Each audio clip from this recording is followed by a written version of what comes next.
ಮಂಡ್ಯದಲ್ಲೂ ಕೂಡ ದಂಪತಿ ಆತ್ಮಹತ್ಯೆ ಶರಣಾಗಿದ್ದಾರೆ.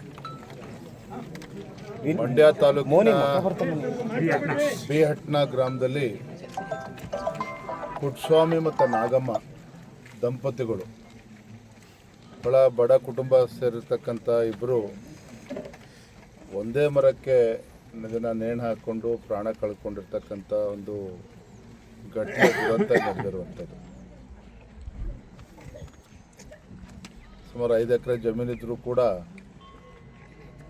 ಟೊಮೊಟೊ ತರಕಾರಿ ಎಲ್ಲ ಬೆಳ್ಕೊಂಡು ಸತತವಾಗಿ ಸಾಲದ ಬಾಧೆಯಿಂದ ಹೊರಕ್ಕೆ ಬರೋದಕ್ಕೆ ಸಾಧ್ಯ ಆಗದೇ ಸುಮಾರು 10-15 ಲಕ್ಷ ರೂಪಾಯಿಯಷ್ಟು ಸಾಲವನ್ನು ಮಾಡಿಕೊಂಡು ಬಡ್ಡಿ ಕೂಡ ಕಟ್ಟೋದಕ್ಕೆ ಸಾಧ್ಯ ಆಗದೇ ಇವತ್ತು ಆತ್ಮಹತ್ಯೆಗೆ ಶರಣಾಗಿರುವಂಥದ್ದು ನಿಜವಾಗ್ಲೂ ಕೂಡ ದುರ್ದೈವದ ಸಂಗತಿ.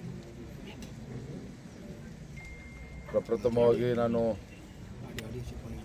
ರೈತರಲ್ಲಿ ನಾನು ಪ್ರಾರ್ಥನೆ ಮಾಡ್ತೇನೆ, ಏನೇ ಸಂಕಷ್ಟ ಇದ್ದರೂ ಕೂಡ ಏನೇ ಪರಿಸ್ಥಿತಿಗಳಿದ್ರೂ ಕೂಡ ಈ ರೀತಿಯೊಂದು ಆತ್ಮಸ್ಥೈರ್ಯವನ್ನು ಕಳ್ಕೊಳ್ತಕ್ಕಂಥ ಪರಿಸ್ಥಿತಿಗೆ ಹೋಗಬಾರ್ದು, ಈ ರೀತಿ ಆತ್ಮಹತ್ಯೆಗೆ ಶರಣಾಗಬಾರ್ದು ಅಂತೇಳಿ ತಮ್ಮ ಮುಖೇನ ನಾನು ವಿನಂತಿಯನ್ನು ಕೂಡ ಮಾಡ್ತಾ ಇದ್ದೇನೆ. ರಾಜ್ಯದ ಮುಖ್ಯಮಂತ್ರಿಗಳು ಕಣ್ಣು ತೆರೆದು ಇವತ್ತು ನೋಡಬೇಕಾಗ್ತದೆ. ಕಾವೇರಿ ಕೊಳದ ರೈತರು ಇರ್ಬೋದು, ರಾಜ್ಯದ ಯಾವುದೇ ರೈತರು ಇರ್ಬೋದು, ಬಿತ್ತನೆ ಮಾಡಬೇಡಿ, ಬೆಳೆ ಬೆಳಿಬೇಡಿ ಅಂಥೇಳಿ ಉಪದೇಶ ಕೊಡೋದಕ್ಕಿಂತ ಹೆಚ್ಚಾಗಿ ಈ ನಾಡಿನ ದೊರೆಗಳು ರೈತರಿಗೆ ಒಂದು ಆತ್ಮಸ್ಥೈರ್ಯವನ್ನು ತುಂಬುವಂಥ ಕೆಲಸ ಅವ್ರು ಮಾಡಬೇಕಾಗ್ತದೆ. ಈಗಾಗಲೇ ಭಾರತೀಯ ಜನತಾ ಪಾರ್ಟಿ ತಂಡಗಳಲ್ಲಿ ರಾಜ್ಯದ ಮೂಲೆ ಮೂಲೆಗಳಿಗೆ ಸಂಚರಿಸ್ತಾ ಇದ್ದಾರೆ, ರೈತರ ಪರಿಸ್ಥಿತಿನ ಅವಲೋಕನವನ್ನು ಮಾಡ್ತಾ ಇದ್ದಾರೆ. ರೈತರು ಬಹಳನೇ ಸಂಕಷ್ಟದಲ್ಲಿದ್ದಾರೆ. ಮಳೆ ಇಲ್ಲದೇ ಭೀಕರ ಬರ ಎದುರಿಸ್ತಕ್ಕಂಥ ಸಂದರ್ಭದಲ್ಲಿ ತತ್ಕ್ಷಣ ಜಿಲ್ಲೆಗಳನ್ನ ತಾಲೂಕುಗಳನ್ನು ಬರಪೀಡಿತ ಪ್ರದೇಶ ಅಂತೇಳಿ ಘೋಷಣೆ ಮಾಡಬೇಕಾಗ್ತದೆ. ಸಂಕಷ್ಟದಲ್ಲಿರುವಂಥ ರೈತರ ಸಾಲವನ್ನು ಮನ್ನಾ ಕೂಡ ಮಾಡಬೇಕಾಗತ್ತೆ, ಪರಿಹಾರನೂ ಕೂಡ ಕೊಡಬೇಕಾಗತ್ತೆ.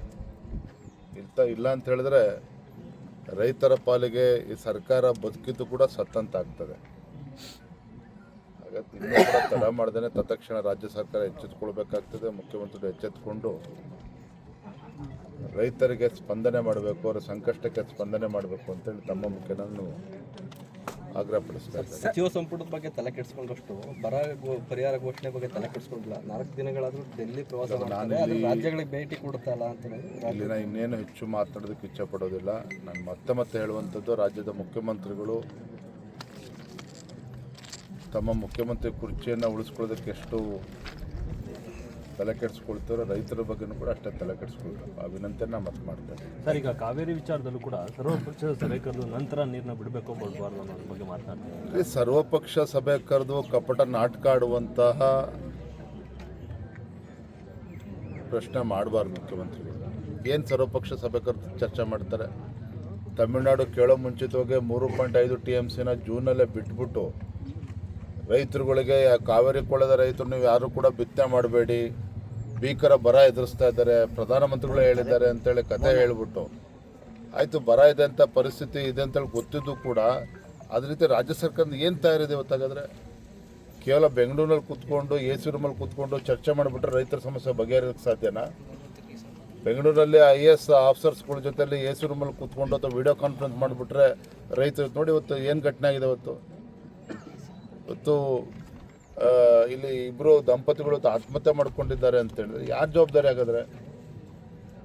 ರೈತರಿಗೆ ಧೈರ್ಯ ಹೇಳ್ಬೇಕಾಗ್ತದೆ, ಸಮಸ್ಯೆಗೆ ಸ್ಪಂದನೆ ಮಾಡಬೇಕಾಗ್ತದೆ.